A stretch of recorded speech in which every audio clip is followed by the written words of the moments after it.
We will never break, build on a foundation strong enough to stay.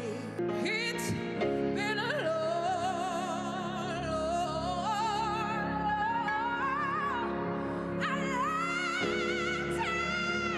time.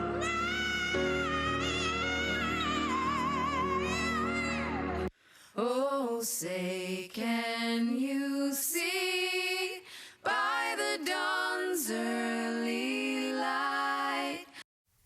This week's DNC didn't have balloons or confetti or even a live audience, but that didn't stop it from being a star-studded event, thanks to the musicians and A-list celebrities who showed up in support of Joe Biden's vision of America.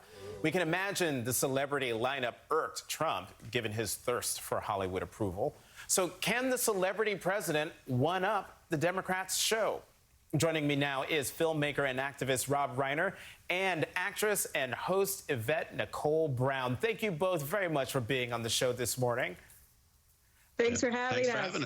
I have a question for both of you, but Rob, I want to start with you. You know, as Joy Reid likes to say, the Democrats have the culture.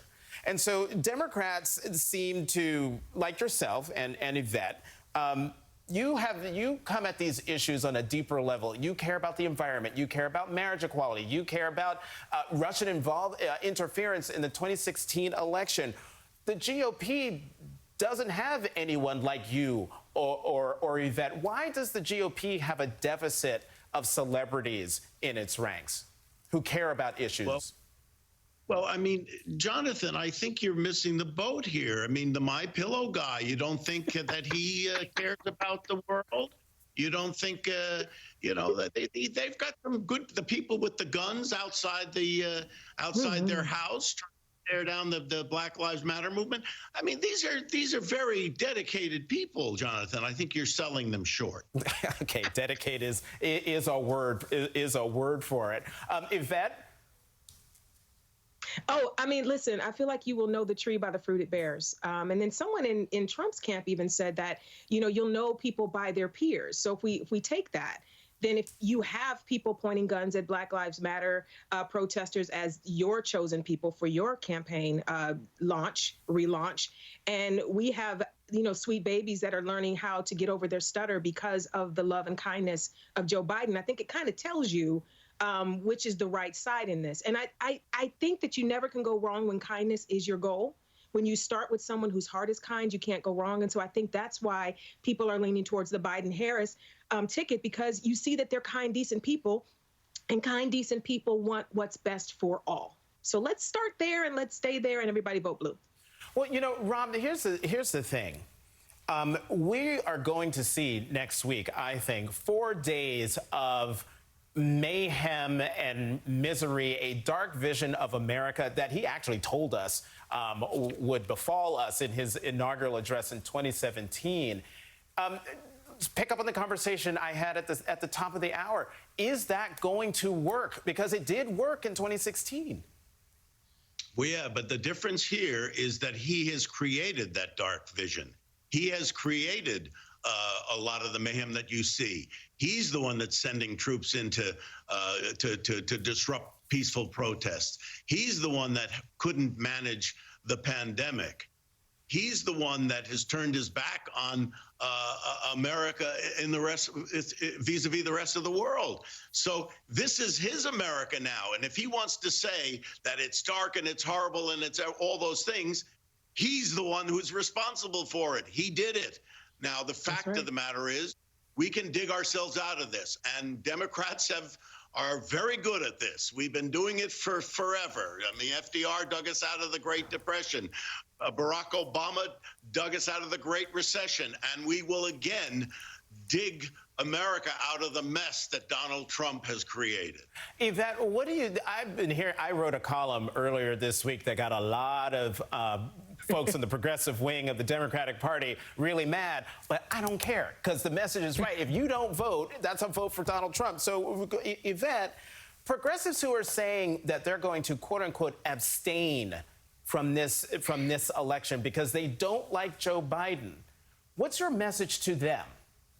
This is my thought. We can't fix things from the outside, and we definitely can't fix things if the person that's in charge doesn't care about us. So I would like to start with someone that actually cares about us and who will listen. That's the thing people are forgetting. Elizabeth Warren had a lot of great ideas that she shared with Mr. Biden, and he's incorporated those things. Kamala Harris has great ideas that are being incorporated. Even Bernie Sanders is on board saying, this is my guy. So that means if someone is in the White House that you have their ear, there's a chance to make change. I'd like to ask those people, what has Donald Trump done for the progressive arm in the last 3.5 years? And when you look at the amount of people that have died just from the coronavirus, I'm going to stay there because that is literally life and death. Do you want that number to continue to go up? This man has no plan for stopping this thing that is killing all of us. And if you can't see that it's not just Black people or brown people or progressive, it's everybody. Everybody now is in danger because of this man's incompetence and his inability to bring people on board that actually want to make things better. So I would just ask you to please, just as Donald Trump said to the Black people, what have you got to lose? What have you got to lose with Joe and Kamala? What have you got to lose? We're already in hell. Preach, Yvette, preach.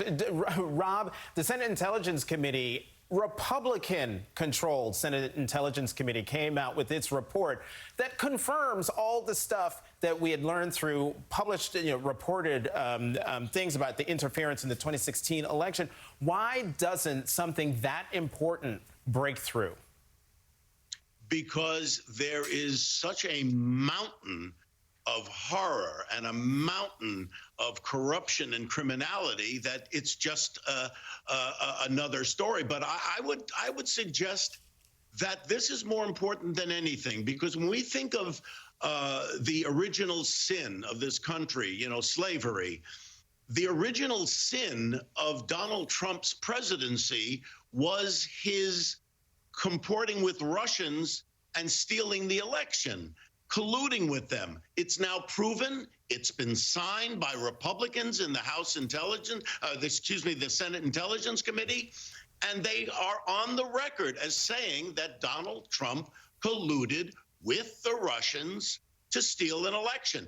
That is the original sin of where we are now. So it's unfortunate that we're not paying attention, but I understand it. I mean, the Mueller report was 440 pages. This is 1,000 pages. Nobody's going to read it. Nobody's going to, root through it. But the fact of the matter is, he's there illegitimately. He stole an election.